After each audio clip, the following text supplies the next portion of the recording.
All right. Well, here is the next bullet point, which is looking at the efficacy of solutions to the Great Depression.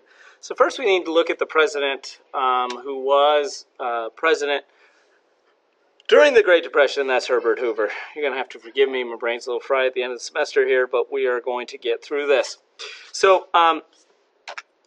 first of all, a little background on Hoover. Number one is that he, well, first of all, depressions for everyone were regarded as natural phenomenons. They were similar to rainstorms. They were going to go about and then would blow over. They believed that basically that depressions proceeded according to their own laws. They served some useful purposes and eventually cured themselves. And so if that's the kind of prevailing idea about depressions, then the government really has little responsibility it needs to do in order to solve it. Now, early life for Herbert Hoover. Basically, he grew up in a Quaker family in Iowa and believed in ordered liberty and the idea that not individual run riot. And he believed that in the group, that the individual's role in the group, and was not a full, like, the idea that he's an individual and he makes his own way, but he makes his own way as part of a community. He went to Stanford in engineering, and through hard work and talent, he rose through the ranks of big business and made a sizable fortune for the time. He was worth $4 million when he was elected president, and he was known worldwide as the great engineer. One of the reasons for that, the Belgian Relief Administration and U.S. Food Administration put together a group that the whole idea was to feed 9 million people in Belgium and northern France that were there during the 5 years after Germany invaded. They kept the overhead costs low at 1.5%.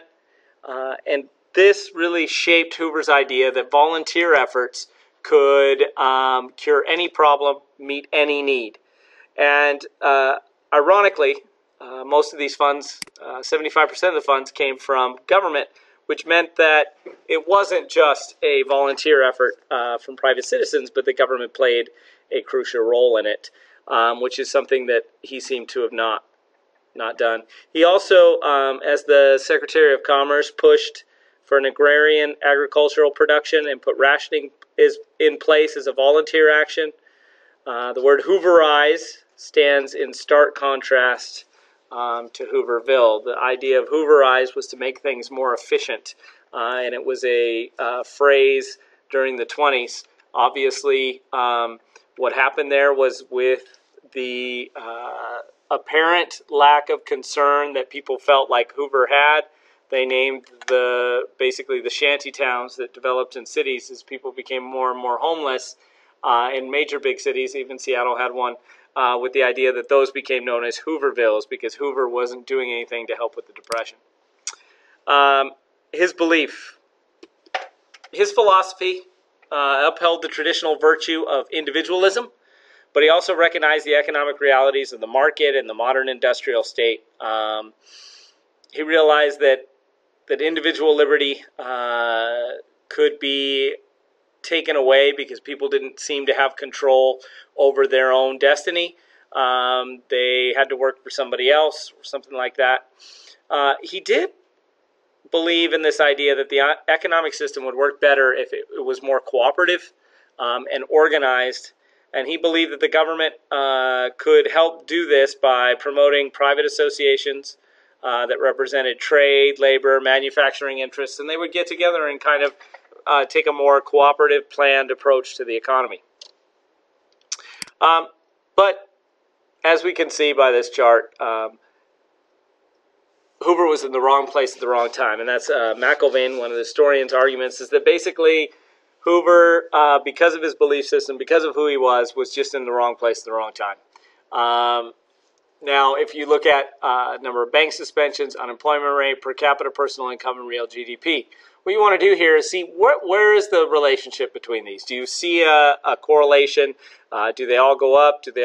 One goes up, one goes down? What kind of relationship do you see between these numbers? And then what kind of inferences can you make with the idea of what are the problems that Hoover's going to face that this chart tells us? So you can go ahead and pause the video right now and come up with a couple ideas of how you think or what this chart is going to tell us and what the problems that Hoover has to fix. All right, Hoover, his approach. Number one, he wanted to cut taxes based on a budget surplus. One of probably the biggest hang-up that Hoover had was he believed in a balanced budget, that it was just good government and good fiscal responsibility, and a lot of people did.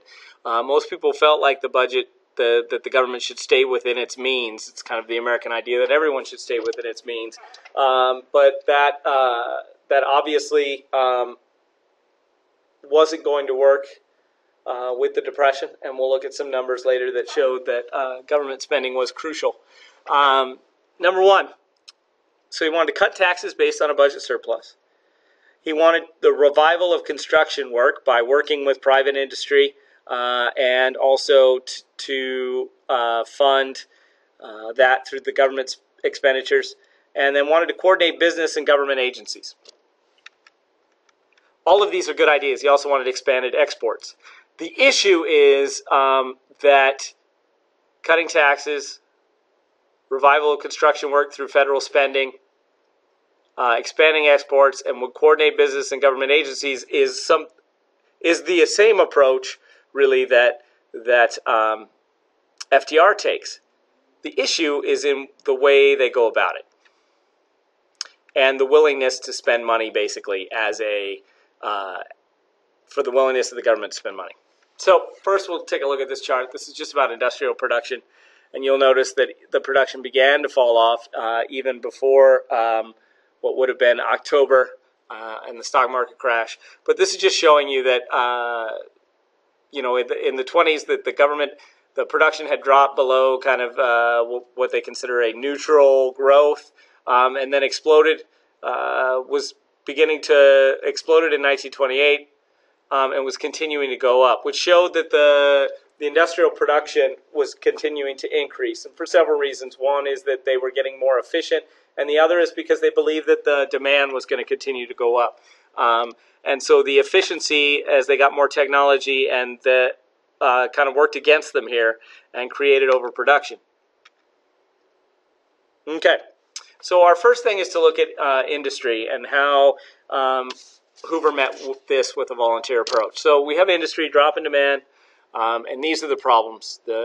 Just basically the drop in sales, which led to drops in price, which led to drops in production. Total construction was down, and just an overall collapse of public and aggregate demand, meaning that the overall demand on the economy collapses.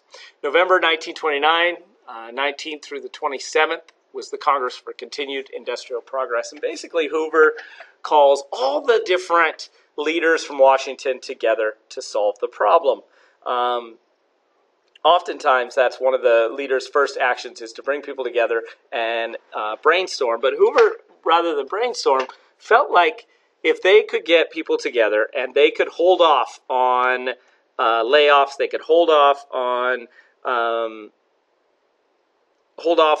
the idea of cutting wages and cutting production, that the economy would work itself out, and then basically we would avoid all these layoffs and all the hardship that people had to face. The problem with that is that layoffs and firing people have a role within the Depression cycle, because it allows the production to go down, so that demand. Please call 26232. Rachel Bostic, 26232. So that it basically comes into contact with the demand, works with the demand, and then the idea is that basically as demand goes up, the company now has money that they've saved by laying off workers to then meet that demand. So he met with railroad leaders to ask them to continue their construction despite the fact that they had lower investment going on. He asked industrial leaders to pledge to keep wages high and avoid layoffs. He asked the Chamber of Commerce to create a committee to manage pledges by these businesses, and to basically have a way in which it was keeping track of that. Wrote governors of each state to spend on building and construction projects now rather than later. Education was to go to said, hey, if you're going to build a new school, go ahead and build it now. You're going to add on to your university, do it now. Total construction contracts were down, as we can see, and so he was trying to say that let's get construction up. Before the conference, delegates, he pledged to spend, and with state spending, would total about $3.3 billion in government spending on construction in 1930 to speed up the approval of public work projects and to consider a proposed tax cut. It was a plan intended to restore public confidence in the business community. The problem was that most of these projects aren't things that you can just jump on right away. They're projects that are in a planning cycle for a reason, because it takes a long time to plan to build dams, to build schools, to build hospitals, to build roads. And so it took a while for that to get going. And so basically most of Hoover's volunteer solutions did not work, because despite his efforts, basically the employers faced with huge surpluses and continue low demand, had to start laying people off. And basically the cuts, the wage cuts and the layoffs became a little bit more dramatic than they would have a year earlier. So despite them really pledging and holding to their pledge for almost a year, the overall impact of the Congress Industrial Progress, not only did it not help solve the Depression, it might have led to the length of it. As you can see here, here's a line in front of a store offering free soup, coffee, and donuts to the unemployed. You can see the massive line that continues out of the picture. And so, although many people are calling for private charity to meet the need of the unemployment, is it possible? Can they really meet the need given the amount of people? So let's look at banking here. Little out of order here, but we're going to go with it anyway. So banking, again, 2 column notes is the best way to do this. Should have said that earlier. But you've got your problems on one side, your possible solutions on the other. So banking, 9,000 failures by 1932, over $3 billion lost in deposits. And basically at this point, the whole banking system is on the verge of collapse. So in 1931, before all 9,000 had failed, and while there was still an opportunity, Hoover basically summoned Eugene Meyer, the Federal Reserve, asked him to get some of the leading bankers of the place, and tried to, basically the president called on bankers to create a $500 million credit pool. Truman met secretly with Mellon and 40 of lead bankers in the United States to help with the economic recovery. President Hoover calls on the leading banks to organize in what he called the National Credit Corporation, that they would take $500 million of their own money and begin to lend that out to banks, failing banks, to help them, basically to give them a line of credit to help them stabilize. This agency, because it was mainly conservative bankers, only gave out $10 million, and they only gave it to a semi-stable bank, because they were afraid that if they lent out their own money, that to a bank that might fail, it might destabilize their own bank. And so they were much less likely to give out their own money than had it been federal money. So December 1931, as he realized the National Credit Corporation wasn't going to work, he created the Reconstruction Finance Corporation, which was government funds that would be lent out to banks, lent out to states, lent out to people to help with this need and help to provide federal financial support to the banking system. This group did help successfully save several banks in Chicago through loans, but for the most part, the Reconstruction Finance Corporation, run by pretty conservative people in Hoover's administration, continued to hold back on a lot of opportunities in which it could have lent out more money. And so the Reconstruction Finance Corporation was more activist, was using government money to make a difference. but at the same time, it was still loans that were given out rather than grants. Loans need to be paid back eventually, whereas grants can be spent, the government money, to raise demand. There was also the Home Loan Bank Act, and the idea of the Home Loan Bank Act that was in 1932 was to help people basically meet their mortgage and finish their mortgage and help them stay in their homes. This worked for some people, but again, the money that was set aside for this, very little of it was spent. The Reconstruction Finance Corporation had $300 million and only lent out $30. The Home Loan Bank Act attempted to keep people in their homes, but it helped few too many people to really have made a difference. So now we move on to employment, and we go back to that picture with the long line of people with the unemployment up to 25%, 1/4 of the people, and many of the people that are still employed had to take wage cuts. We know that there's a major issue here, and that it's a problem in which the president needs to solve. So 1930, the Presidential Employment Committee for Employment and POR, the Presidential Organization of Unemployment Relief, both of these organizations were put in place basically to get people together to organize ideas and to organize private charities, private groups, private corporations to meet the massive need of unemployment. The Presidential Emergency Committee for Employment came up with ideas. They helped in New York, where the Emergency New York Bureau took money from the J.P. Morgan Company and hired people to work, hired over 20,000 people to work in the parks and the cities, to clean up the city and to do city improvement projects. And this was something that was mirrored all over the world. But again, in New York, the unemployment was 400,000, and only 20,000 of these people were temporarily employed in this project. And so basically these volunteer, it wasn't that these volunteer efforts didn't work, there just wasn't enough to meet the need. And basically Congress said, we don't need, basically the governor of Michigan criticized Hoover and basically said that everybody is doing something about helping except for the government. And most of the people felt like that that there just wasn't enough being done by Hoover to really to meet a massive amount of need that was there. 1932, the Norris-LaGuardia bill. This was something Hoover signed it. It didn't originate with Hoover.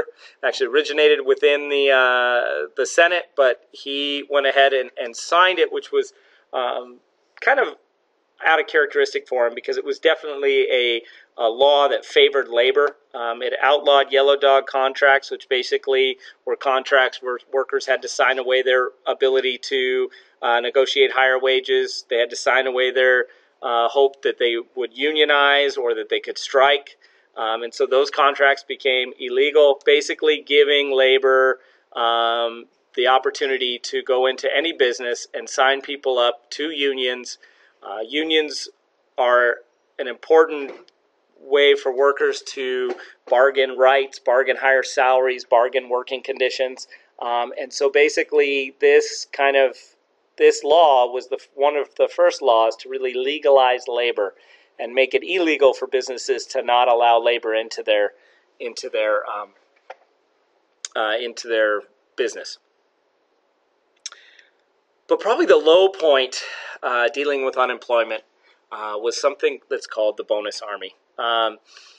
In 1931, what happened was a bunch of Army veterans from World War I marched on Congress and asked for their pension.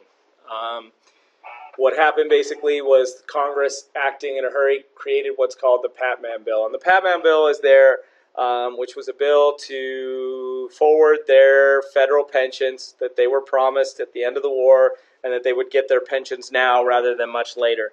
And so the veterans wanted the pensions, the veterans wanted the money, but Hoover kind of worked in the back of the scenes, was trying to help organize, get blankets, tents, and things for people, but at the same time, he refused to act. He basically did little to work the bill through Congress and actually helped defeat it in the end. did not sign the Pat Mann bill, and so vetoed it, and basically led to, and then ordered the Army to remove the bonus Army, which was basically veterans that had marched from all over the nation, marched into Washington, D.C., and were sitting in the Washington Mall, sitting in D.C., and he ordered the Army to peacefully remove them. However, Douglas MacArthur, who later becomes famous during World War II, brought his cavalry in and charged the veterans. Several veterans were injured. The Army fired into the crowd, and just basically epitomized what the government, the people already felt about Hoover, and that he just didn't care about the average person. All right, you look at this chart. In 1928, we already know that farm prices are low.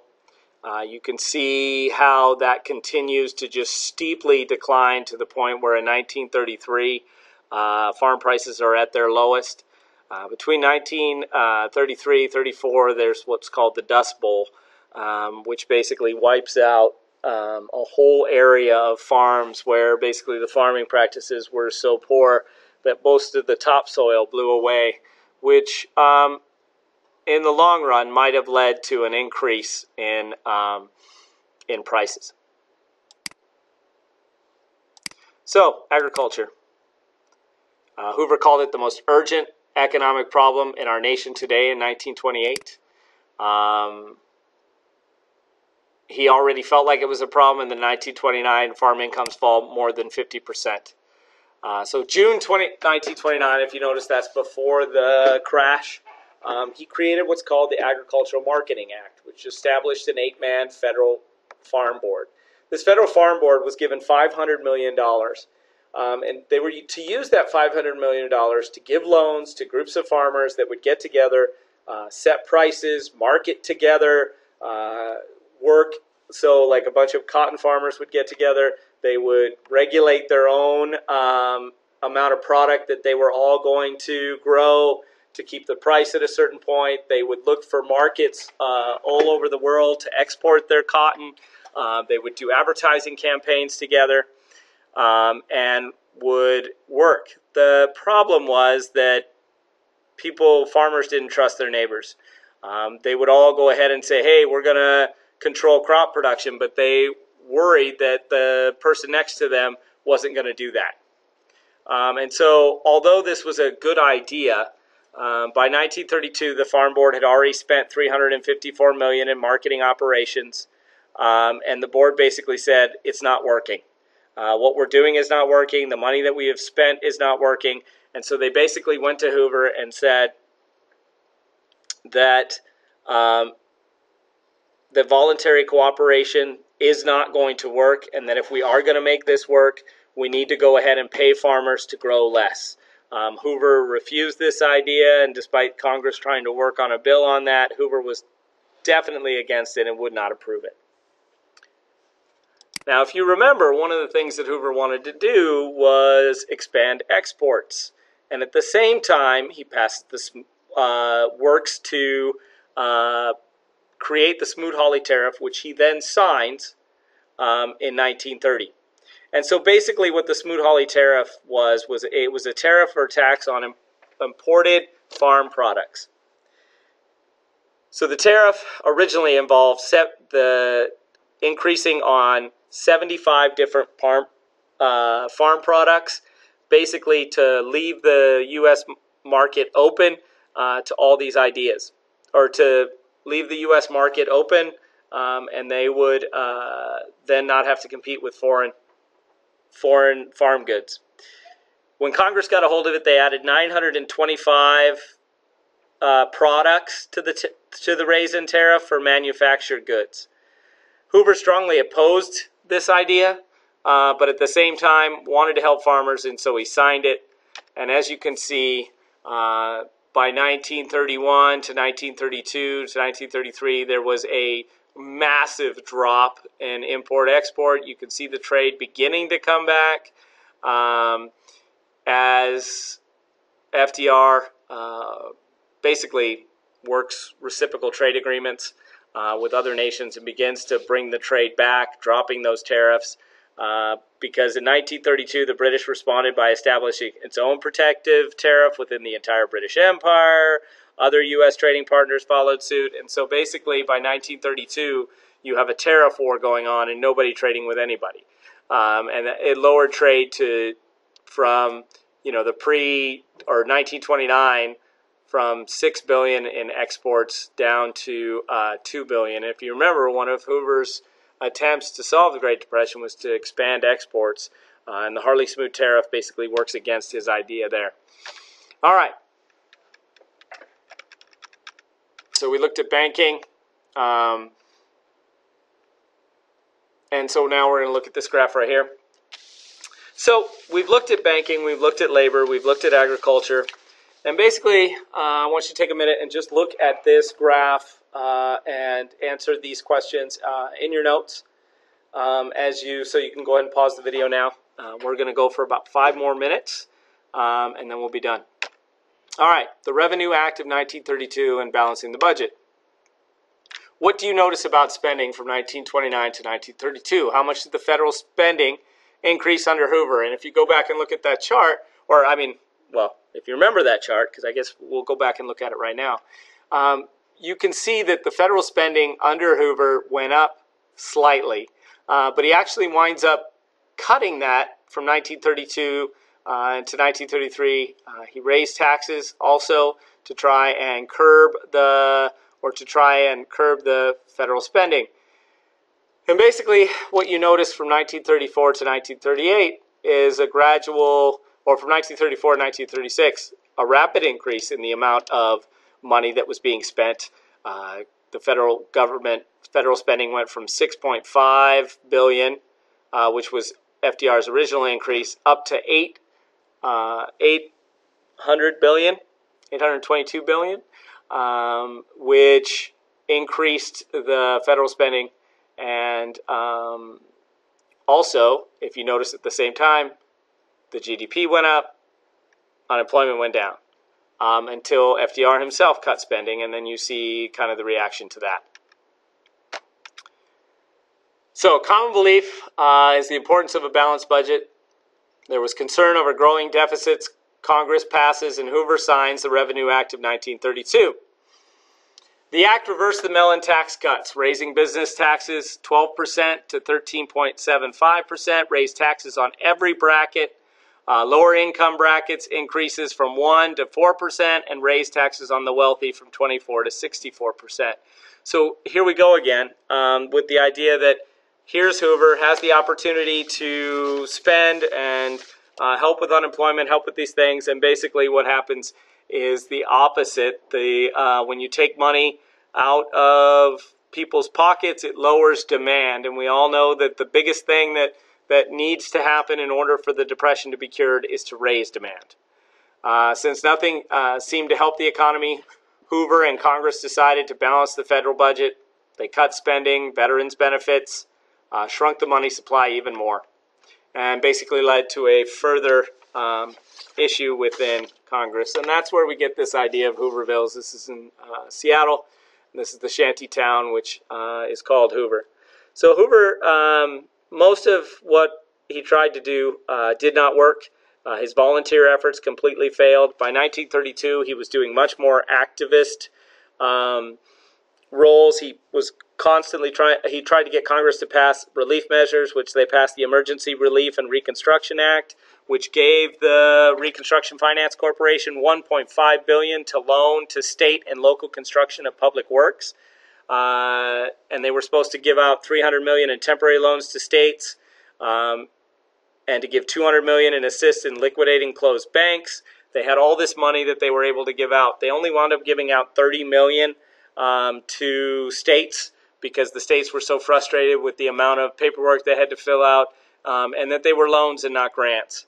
The Reconstruction Finance Corporation was successful in one thing, which was the $90 million to the Central Republic Bank of Chicago.